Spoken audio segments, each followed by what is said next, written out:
में आप सबका स्वागत है। जैसे हमने फर्स्ट पार्ट में हम लोग जो है जीन पियाजे का नैतिक विकास का सिद्धांत कवर किया था, ठीक ना।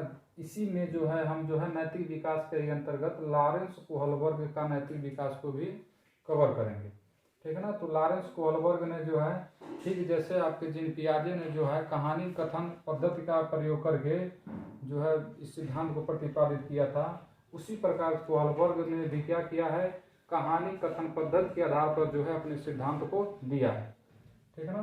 जिसमें उसने क्या किया है, जो है 10 से 16 वर्ष तक के बच्चों को हिंज नामक व्यक्ति की कहानी सुनाकर और हिंज के कहानी पर आधारित प्रश्नों को जो है उन बच्चों से पूछा गया है। हिंज की कहानी क्या है?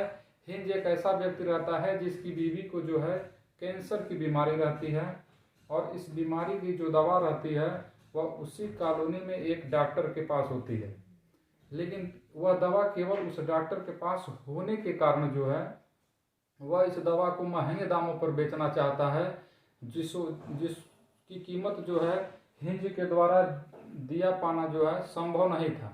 इसलिए हिंज ने जो है इसका दूसरा रास्ता चुना और उसने क्या किया, दवा को जो है डॉक्टर जब घर पे अनुपस्थित था उस समय जो है दवा को चोरी कर लेता है। इस कहानी को जो है बच्चों को कोहलबर्ग ने सुनाकर और फिर उस पर कहानी पर आधारित प्रश्न क्या करते हैं, पूछते हैं, और इस आधार पे जो है कोहलबर्ग ने जो है अपनी पुस्तक the psychology of moral development में जो है नैतिकता की जो है 3 स्तर दिया है और प्रत्येक स्तर में जो है 2 चरण को रखा गया है। इस प्रकार जो है लॉरेंस कोहलबर्ग में जो है जो चरण होते हैं वो हर प्रत्येक स्तर में जब 2 चरण होंगे तो नैतिकता में टोटल जो है 6 चरण हो जाते हैं। लॉरेंस कोहलबर्ग की नैतिकता को सिद्धांत को समझने के लिए इसमें 3 शब्दों को समझना बेहद जरूरी है। पहला जो शब्द है वो नैतिक दुविधा है, दूसरा जो शब्द है वो नैतिक तर्कणा है और तीसरा जो शब्द है वो नैतिक व्यवहार है। आइए मित्रों समझते हैं नैतिक दुविधा क्या होती है। जैसे आपके समक्ष जो है 2 विकल्पों को रखा जाए और आपको कहा जाए कि उसमें से आपको जो है किसी एक विकल्प का चुनाव करना है, तो आपके मन में जो असमंजस की भावना जागृत होती है उन दोनों विकल्पों को चुनने के लिए आपके मन में जो असमंजस की भावना जो जागृत होगी उसी असमंजस की भावना को नैतिक दुविधा कहते हैं। जैसे कोई व्यक्ति आपके सामने आके पूछे कि आपको चाय दें या कॉफी दें, तो आप जो है कुछ समय के लिए क्या होते हैं, असमंजस की में पड़ जाते हैं और यही असमंजस की भावना को ही शब्द दिया है लॉरेंस कोहलबर्ग ने, नैतिक दुविधा। अब समझते हैं नैतिक तर्कणा क्या है। जैसे जब आपके सामने 2 विकल्प होगा और उसमें आप तार्किक चिंतन करके उन दोनों में से किसी एक का क्या कर ले जाते हैं, चुनाव कर ले जाते हैं। तो किसी एक विकल्प को चयनित करने में जो आपने तार्किक चिंतन किया वह क्या है, नैतिक तर्कणा है, ठीक ना। इन शब्दों को समझना बेहद जरूरी है। बिना इन शब्दों को समझे जो है आप लॉरेंस कोहलबर्ग के सिद्धांत को समझना थोड़ा कठिन हो जाता है, ठीक है ना। इसी प्रकार आप देखेंगे नैतिक व्यवहार, जो आपने यहाँ तार्किक चिंतन के द्वारा जो आपने विकल्प का चयन किया उस विकल्प को अगर आप अपने व्यवहार में अप्लाइड कर देते हैं, अपने व्यवहार में उतार देते हैं, इसी को जो है नैतिक व्यवहार कहते हैं।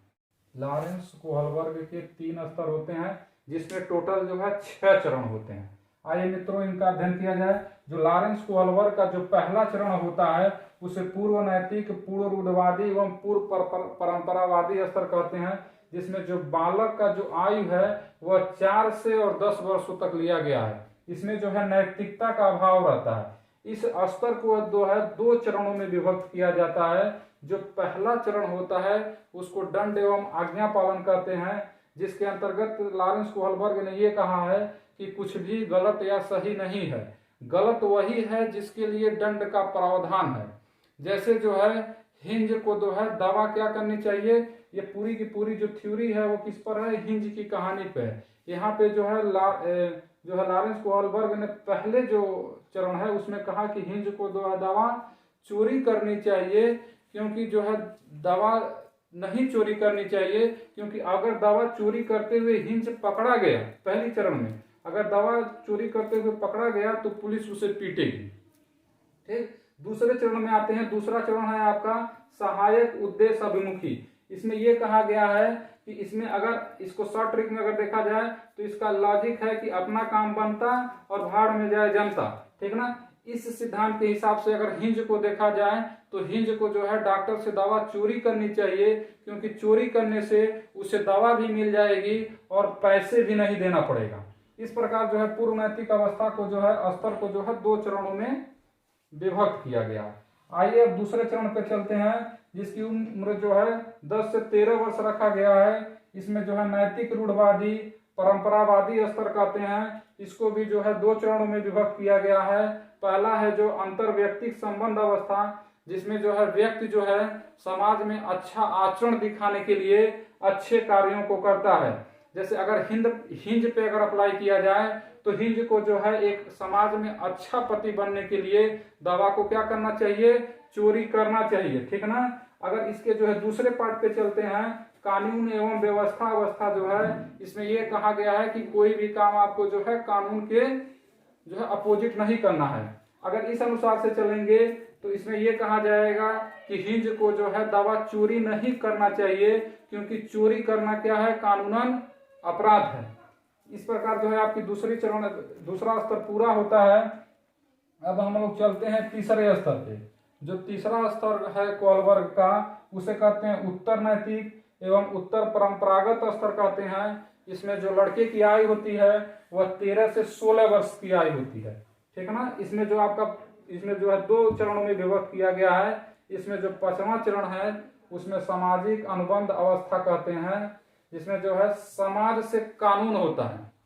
इसका मतलब कोई ऐसा कानून है जो समाज में क्या हो रहा है, बाधा बन रहा है, तो ऐसे कानून को आप तोड़ दीजिए और तोड़ के क्या करिए, अपने काम को कर लीजिए। जैसे यहाँ पे अगर हिंज जो है दवा को चोरी नहीं करता तो उसको समाज जीने नहीं देता, ठीक ना। तो सामाजिक जो है समाज से बचने के लिए हिंज जो है कानून को यहाँ पे क्या कर सकता है, तोड़ सकता है।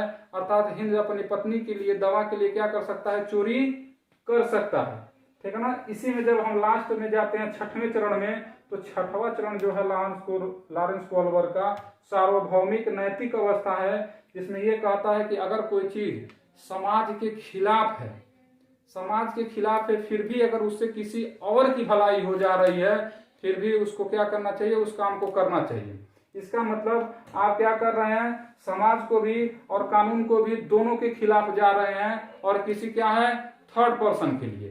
तो ये जो है काफी रेयर होता है सार्वभौमिक एवं नैतिक अवस्था। इसमें जो है लॉरेंस कोहलबर्ग ने कुछ चुनिंदित व्यक्तियों को रखा है, जैसे उसने महात्मा गांधी का नाम लिया था, ठीक ना। ये अवस्था काफी जो है रेयर होता है कि जो है अपनों को जो है क्या करिए, आप ऑप्शन में छोड़कर किसी पराये का जो है आप मदद करिए, ठीक है ना। तो इस प्रकार जो है लॉरेंस कोहलबर्ग के 3 स्तर होते हैं, पूर्व नैतिक, नैतिक रूढ़वादी और उत्तर नैतिक। और प्रत्येक स्तर के जो है 2 चरण होते हैं, ठीक है ना। तो जब प्रत्येक स्तर के 2 चरण होंगे तो टोटल जो चरणों की संख्या हो जाएगी वह 6 हो जाएगी।